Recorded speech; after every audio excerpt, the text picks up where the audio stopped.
হযরত মুসা আলাইহিস সালাম ওয়াজ করতে লাগছে। একজন আল্লাহর বান্দা দাঁড়ায় বলল, মুসা রে, এই জমানার মধ্যে সবচাইতে জ্ঞানী ব্যক্তি কে, কার ইলম বেশি? মুসা আলাইহিস সালাম বলেন, আমি নবী, আমারই ইলম বেশি। আল্লাহ ডাকতে বলেন, মুসা রে, হয় নাই, তোমার চাইতেও বড় আলেম ইলমওয়ালা আমি আল্লাহ নিজে বানায়া রাখছি। আল্লাহু আকবার। ইলমুল কালব। মুসা আলাইহিস সালাম আল্লাহকে বলেন, রব্বি, কোথায় গেলে তারে পাবো? মুসা আলাইহিস সালামকে আল্লাহ বলেন, মুসা, তুমি মাছরে ভাজি করে নিবা, যেখানে তোমার মাছ যাইয়া লাফায়া লাফায়া নদীর মধ্যে চলে যাবে, দুই নদীর মিলন স্থান, এইখানে গেলেই তুমি তারে পাবা। এমন একটা সাগর, এক সাগরের পানি আর এক সাগরে যায় না, একটা ঘোলা আর একটা পরিষ্কার। পরিষ্কার পানি ঘোলার মধ্যে যায় না, ঘোলার পানি পরিষ্কারের মধ্যে যায় না। সেই সাগর ওইভাবে এখনো আছে, এখনো চলতেছে, কিয়ামত পর্যন্ত চলবে। সাগরও আল্লাহর আইন মানে, একমাত্র মানুষ আল্লাহর আইন মানে না। চাঁদে আল্লাহর আইন মানে, জমিন আল্লাহর আইন মানে, বাতাস আল্লাহর আইন মানে, সূর্য আল্লাহর আইন মানে, আবহাওয়া আল্লাহর আইন মানে, একমাত্র মানুষ আল্লাহর আইন মানে না। মুসা আলাইহিস সালাম রওনা করলেন ইউসুফ ইবনে নুনকে নিয়া, সাথে মাছকে ভাজি করলেন, রওনা হয়ে গেলেন। দুই নদীর মিলন স্থান, মস্ত বড় একটা পাথর, এই পাথরে মাথা রেখে মুসা আলাইহিস সালাম ক্লান্তি তার কারণে ঘুমিয়ে পড়লেন। ইউসুফ ইবনে নুন দেখতেছে মাছটা জিন্দা হয়ে লাফাইয়া লাফাইয়া সাগরের মধ্যে চলে যায়। আল্লাহু আকবার। আর একটা বর্ণনা আসছে, যেই পাথরে মুসা আলাইহিস সালাম মাথা হেলান দিয়ে ঘুমিয়েছিলেন, ওই পাথরের ভিতরে একটা প্রস্রবণ ছিল, পানির ফোয়ারা। ওই পানির একটা বরকত ছিল। ওই পানি কোনো মূর্তার উপরে, মরা কোনো বস্তুর উপরে পড়লে ওই বস্তুটা জিন্দা হইয়া চলে যাইতো, মরাটা জিন্দা হয়ে যাইতো। সেই প্রস্রবণ ইমাম ইবনে কাসির আল বেদায়ের মধ্যে লিখতেছেন, ওই প্রস্রবণের কারণে মরা জিন্দা হয়ে যাইতো। ওই পানিটা এসে মাছের গায়ে লাগলো, মাছ জিন্দা হয়ে লাফাইয়া লাফাইয়া চলে গেলে, এটা আল্লাহর কুদরত। হযরত ইউসুফ ভুলে গেলেন। মুসা আলাইহিস সালামকে নিয়ে রওনা। আরো একদিন এক রাত পথ চলেছে, বিরাট বড় ক্ষুধা লেগে গেল মুসা আলাইহিস সালামের। আল্লাহরই পয়গম্বর ডাক দিয়ে বলেন, ইউসুফ রে, ভাজা মাছ ছিল, ক্ষুধা লেগেছে, দাও খেতে বসি। আল্লাহর বান্দা নবী ইউসুফ ইবনে নুন ডাক দিয়ে বলেন, নবী গো, শয়তান আমারে ভুলিয়ে দিছে, আমার মনেই নাই। আপনি যেখানে পাথরের উপরে মাথা রেখে ঘুমান, দুই নদীর মিলন স্থানে, ওইখানে ভাজা মাছটা জিন্দা হয়ে লাফাইয়া লাফাইয়া চলে গেছে। মুসা কালিমুল্লাহ আলাইহিস সালাম ডাক দিয়ে বলেন, ইউসুফ ইবনে নুন রে, করছো কি? ওই জায়গার সন্ধান আমি করতেছিলাম। আবার তারা একদিন এক রাত অতিক্রম করে এই জায়গায় আসার পরে দেখলেন একজন আল্লাহর বান্দা সবুজ চাদর মোড়া দিয়া, সবুজ চাদরের বিছানা বিছাইয়া মোড়া দিয়া, ওই পাথরেই চাদর মোড়া দিয়ে আল্লাহর বান্দা শুয়ে আছে। মুসা আলাইহিস সালাম যা সালাম দিলেন, আসসালামু আলাইকুম ওয়া রাহমাতুল্লাহ, খিজির আলাইহিস সালাম চাদরের ভিতর থেকে বললেন, এই দেশে কি সালামের প্রচলন আসেনি? বলতেছে, হ্যাঁ। বলে, আপনি কে? বলে, আমি মুসা। তখন হযরত খিজির বলেন, আপনি বনি ইসরাইলের নবী মুসা? বলে, হ্যাঁ। কি জন্য আপনি আমার কাছে আসছেন? বলে, আমার রব আপনার কাছে আমাকে পাঠাইছে, আপনার কাছে একটা বিশেষ জ্ঞান এলেম আছে, ওই এলেমটা আমি জানার জন্য আসছি। খিজির আলাইহিস সালাম ডাক দেয়া বলেন, আপনি সবর করতে পারবেন না, ধৈর্য ধরতে পারবেন না। এলেমটা আমার কাছে যে এলেম আছে সেটা আপনার কাছে নাই, আপনার কাছে যেটা সেটা আমার কাছে নাই। আপনি যেই বিদ্যা শিখার জন্য আসছেন, এই বিদ্যা শিখার জন্য আপনার ধৈর্য ধরতে পারবেন না। মুসা আলাইহিস সালাম বলেন, ইনশাআল্লাহু মিনাস সাবিরিন, আল্লাহ চাহে তো আমি ধৈর্য ধারণকারীদের অন্তর্ভুক্ত হব, আপনি আমারে রাখেন। বলে, রাখতে পারি, আমার কোনো কাজে আপনি প্রশ্ন করতে পারবেন না। প্রিয় উপস্থিতি, আল্লাহর ওলি যারা, তাদেরকে মেনে চলতেই হবে। মুসা আলাইহিস সালাম বলেন, হুজুর আপনার সাথে আমারে রাখেন। বলে, ধৈর্য ধরতে পারবেন না? পারবো। দুইজনে পথ চলতে লাগলেন। একটা নদী পার হওয়া লাগবে। একটা নৌকায় উঠলেন। মাঝি খিজির আলাইহিস সালামকে দেখে চিনে ফেলছে। নদী পার করার পরে যাত্রীদেরকে নামাইয়া খিজির আলাইহিস সালাম বলেন, একটা কোরাল আনো। কোরাল এনে নৌকার মাঝখান থেকে গোলই কেটে নৌকা ফুটা করে কোরাল দিয়ে কুবাইয়া নৌকা ভাঙ্গিয়া খিজির আলাইহিস সালাম নৌকা ডুবাইয়া দিলেন।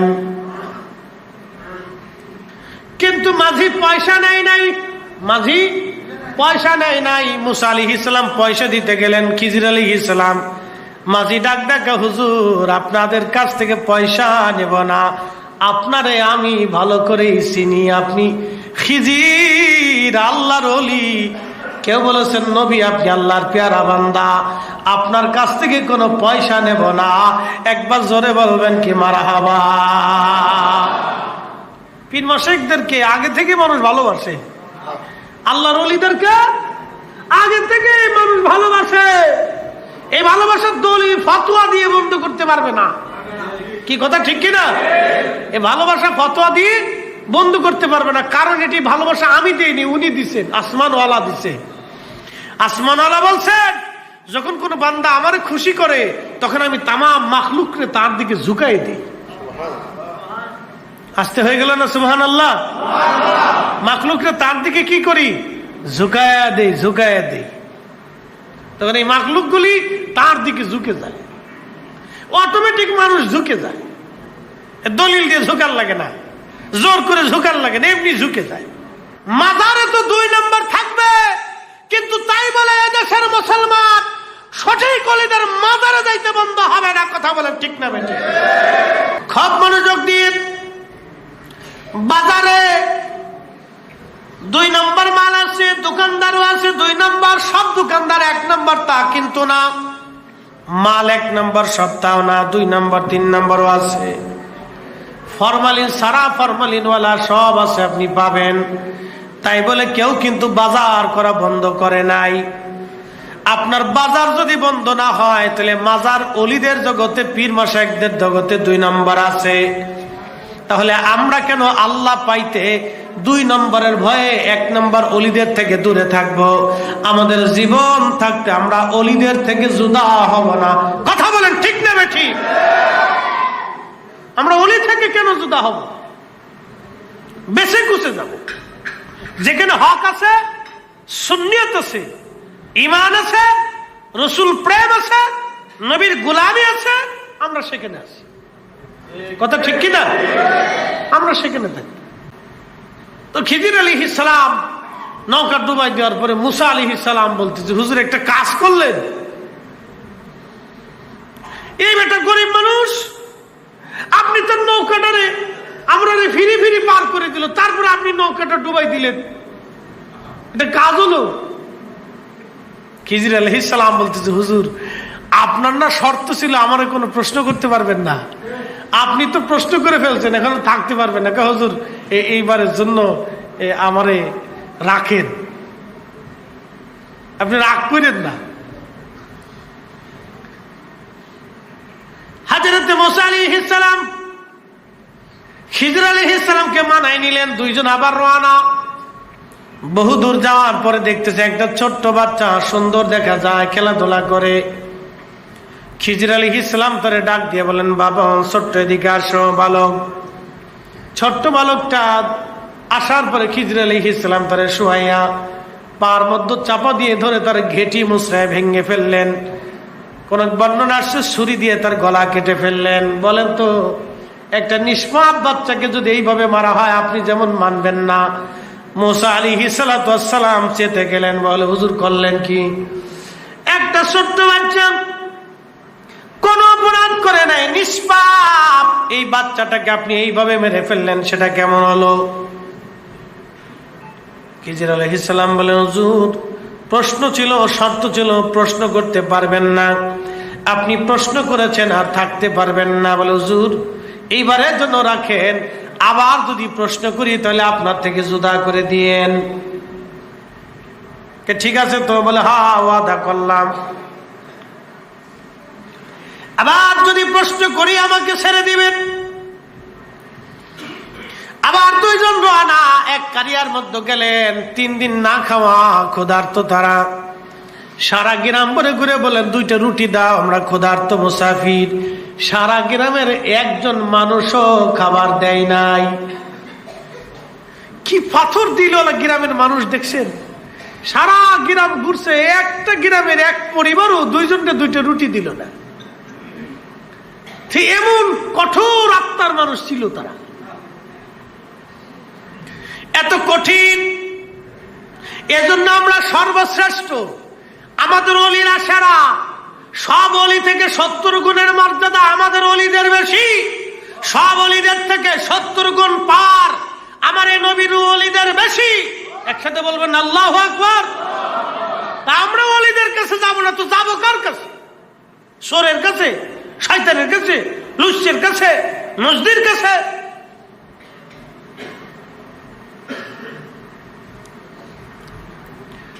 বন্ধু আমার, হযরতে খিজির আলাইহিস সালাতু ওয়াস সালাম মুসা আলাইহিস সালাম বের হতে লাগলেন, দেখতেছে একটা দেওয়াল ভেঙে ভেঙে যায়, একটা বাড়ির দেওয়াল ভেঙে ভেঙে যায়।